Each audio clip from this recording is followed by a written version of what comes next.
NRC आएगा। নাগরিকত্ব পাওয়ার জন্য আবেদন করছেন সি এর জন্য, কিন্তু নাগরিকত্ব প্রমাণ করতে না পারলেই আপনাকে এনআরসি করে দেশ থেকে বের করে দেওয়া হবে।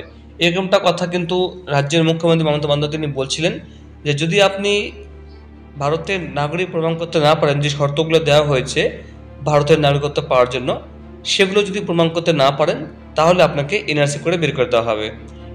এনআরসি হবে কি হবে না তার জন্য আপনাকে আমি ছোট্ট একটা কথা বলে দিই।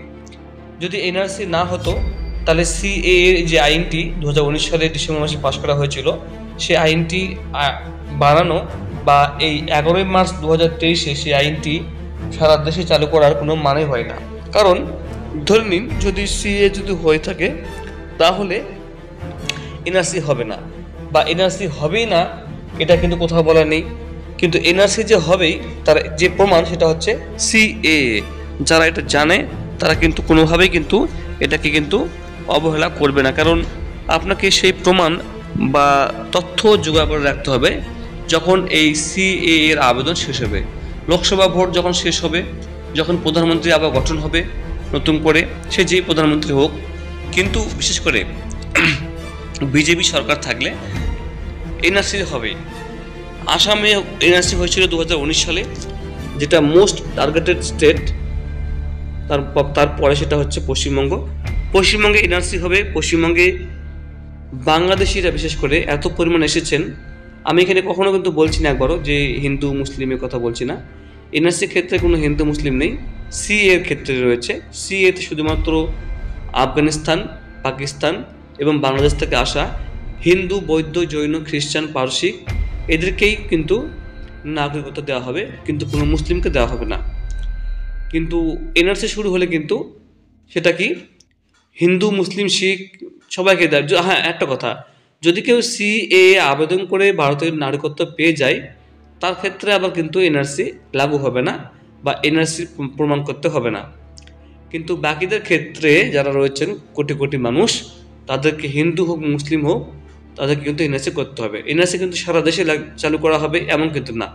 আসামে যেমন শুধুমাত্র হয়েছে সেরকম পশ্চিমবঙ্গ হবে।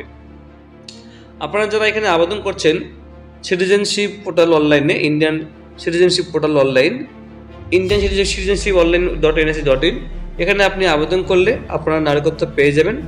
দেখুন এই যে পোর্টালটা খোলা হয়েছে, এখানে ঘাবড়ানোর কোনো কিছু নেই। এখানে আপনি যদি আবেদন করেন তো আপনার কিন্তু নাগরিকত্ব আপনি পেয়ে যাবেন, এবং তার জন্য আপনাকে মিনিমাম কমসে কম 6 বছর ভারতে থাকতে হবে। 2014 সাল 31 ডিসেম্বরের মধ্যে যারা ভারতে প্রবেশ করেছেন বৈধ অবৈধভাবে, কিন্তু যারা মুসলিম নয়, মুসলিম বাদে, তাদেরকেই ভারতের নাগরিকত্ব দেওয়া হবে। নাগরিকত্ব দেওয়ার সময় বা সার্টিফিকেট প্রদান করার সময় আপনাকে শপথ গ্রহণ করতে হবে, আপনার ইন্টারভিউ নেওয়া হবে, সমস্ত তথ্য আপনার খতিয়ে দেখা হবে, তারপরে আপনাকে সার্টিফিকেট দেওয়া হবে। এরপরেই আপনার ভোট পর্ব শেষ হয়ে গেলে অক্টোবর কি সেপ্টেম্বরের দিকে শুরু হবে এনপিআর। এই এনপিআরটা কি? জাতীয় জনগণনা, যেটা আগে বাড়ি বাড়ি এসে করা হতো না, সেটা এখন অনলাইনেই হবে। মানে আপনাকে অনলাইনেই 27টি কি 28টি বা 31টি প্রশ্নের উত্তর দিতে হবে, যেখানে আপনার ধর্ম, জাতি, আপনার বাড়িতে কতজন রয়েছে, আপনার যেখানে বাড়ি আছে সেটা কি আপনার বাড়ি নাকি আগে কোথাও বাড়ি ছিল, থাকলে কোথায় ছিল, কতদিন ধরে সেখানে ছিলেন, এখন কতদিন থাকছেন, এই সমস্ত কিছু, চাকরি করে কে কী করছেন, এই সমস্ত তথ্য নেওয়ার পরে কিন্তু দেশে বা রাজ্যে, আমি বলবো পশ্চিমবঙ্গে প্রথম হতে পারে, পশ্চিমবঙ্গেই, আসামের পরে পশ্চিমবঙ্গে হবে এনআরসি। এবং সেখানে বহু হিন্দু যেমন আসামে আটকে গেছেন এনআরসি করতে গিয়ে, প্রমাণ করতে পারেননি, কোর্টে কেস চলছে, এখনও সুপ্রিম কোর্টে প্রায় 1 লক্ষের মতো কেস রয়েছে। আসামে প্রায় ডিটেনশন ক্যাম্পে অনেকজনকে পাঠানো হয়েছে, প্রায় 30,000-এর মতো মানুষকে আসাম থেকে বের করে দেওয়া হয়েছে, মানে আমাদের ভারতবর্ষ থেকে বের করে দেওয়া হয়েছে।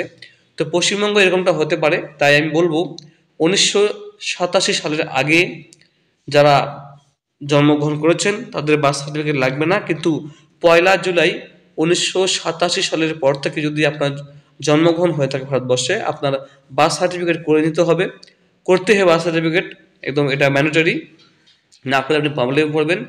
আর আপনার বাবা বা আপনার বাবা বা ঠাকুর দাদা যা আছে আপনার বা দাদু, তাদের কিন্তু 1971 সালের ভোটার লিস্ট, যেটা আপনি অনলাইনে পেয়ে যাবেন, অনলাইনে আপনি ডাউনলোড করতে পারবেন। 1952 থেকে 1971 সালের ভোটার লিস্ট আপনি অনলাইন থেকে বের করতে পারবেন, ঠিক আছে? আচ্ছা, সেটা আপনি অলরেডি দেওয়া রয়েছে, সেটা আপনি বের করে নেবেন। দেখুন, যদি এনআরসি না হতো তাহলে কিন্তু এগুলো দিতই না। তো আপনি এগুলো অবশ্যই রাখবেন। জমির পুরনো কাগজ, পড়াশোনার কাগজপত্র, তারপরে আপনার 1951 সালে যে এনআরসি হয়েছিল প্রথম, ভারতবর্ষে প্রথম যে এনআরসি হয়েছিল 1951 সালে, তার কিন্তু তালিকা আপনাকে বের করে রাখতে হবে। যদি থাকে তো আরও ভালো, আপনার কোনো সমস্যা হবে না। তো এইভাবে আপনারা প্রমাণ করতে থাকুন। আমি একটা ভিডিও বা একটা শর্ট লিস্ট করব, যেখানে আপনাকে বলবো আমি কি কি প্রমাণ জোগাড় করতে পারলে আপনার এনআরসি থেকে কোনো ভয় নেই। তো আজকে এতটুকু থাকবে বন্ধুরা, আপনারা কি মতামত কি জানাবেন। ভালো থাকবেন, অসংখ্য ধন্যবাদ।